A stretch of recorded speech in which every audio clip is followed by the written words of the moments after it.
Resort pala to, 100 lang daw entrance na ito. Dito lang to sa likod ng Simalas Shrine, Padong o Padong Bisaya, papuntang Casino Gamay. So ibig sabihin Casino Gamay, small casino. Kasi ang sa amin, Casino Dako, big casino. Dahil bakit nga nahati? Dahil dyan sa bakit pala nagkaroon ng Casino Dako sa Casino Gamay? Kasi dyan, dyan sa bundok na yan, dyan ang nagdahilan para maghati ang Casino Gamay sa Dako. Kasi sobrang bangin po yan dyan. So, sobrang bangin po yan dyan.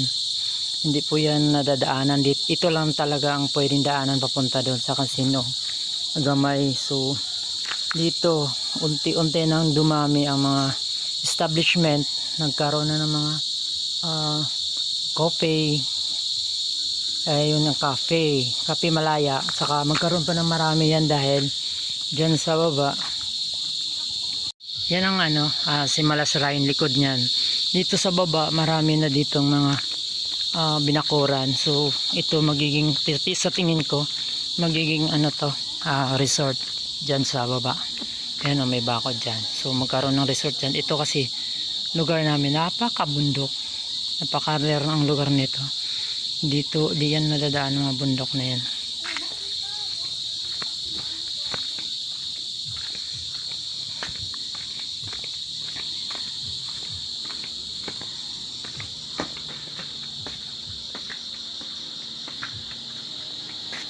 Push daw. Sabihin push. Hello, good evening po, papasok. Bago po tong Cafe Malaya. Ay sir, Last December. So pwede ma-invite mo yung mga viewers ko kung mapunta sila sa Simalas Shrine. Kasi dyan lang sa taas sa Simalas Shrine. Pero actually taga Casino talaga ako. Pero lang ako sa Maynila ng 30 years. So ngayon pinagrab ko yung opportunity na nakapunta ko dito para mag-vlog. So i-plug mo na rin yung Cafe Malaya para ma-invite mo sila. Sige lang, masasanay ka rin. Masasanay ka rin ako, ganun din ako dati. Di ako sanay umarap sa camera. Ayaw magpa-interview para maipa-plug lang yung Cafe Malaya para marami kayong customer. So invite mo lang, hello mga viewers, kung gusto nyo, ganun lang. Sige ako na lang. So nahiya po kasi sila, first time nila na mag-vlog. Ako na lang mag-invite dun sa mga followers sa subscriber ko na itong lugar na to, kuhanan ko lang na video, ako lang yan. Itong lugar na to, bago to, matatagpuan nyo to dito sa likod ng Simalas Shrine. Kasi yung Simalas Shrine ay dinadayo na talaga. So pwede pala kayo dito mag-cafe at mag-i-enjoy sa scenery views dito. Kasi sobrang ganda ng lugar dito. Gabi na kasi actually, kaya lang pinilit ko pa rin kumuha ng video kasi na-miss ako sa lugar na to. Kasi dito naggala-gala lang kami dati.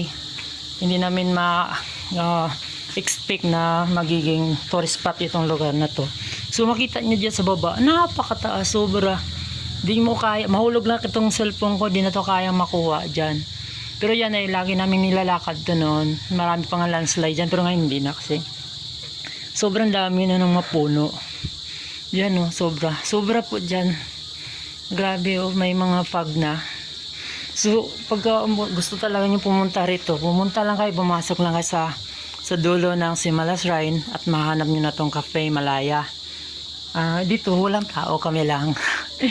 Yung aking hipag na si Tagawad, saka yung kanyang bunso. So ako na rin ang nag-invite sa mga viewers, sa mga subscribers na puntahan nyo tong Cafe Malaya kung gusto nyong mapag-isa, mag-muni-muni, mag-enjoy ng tahimik na lugar.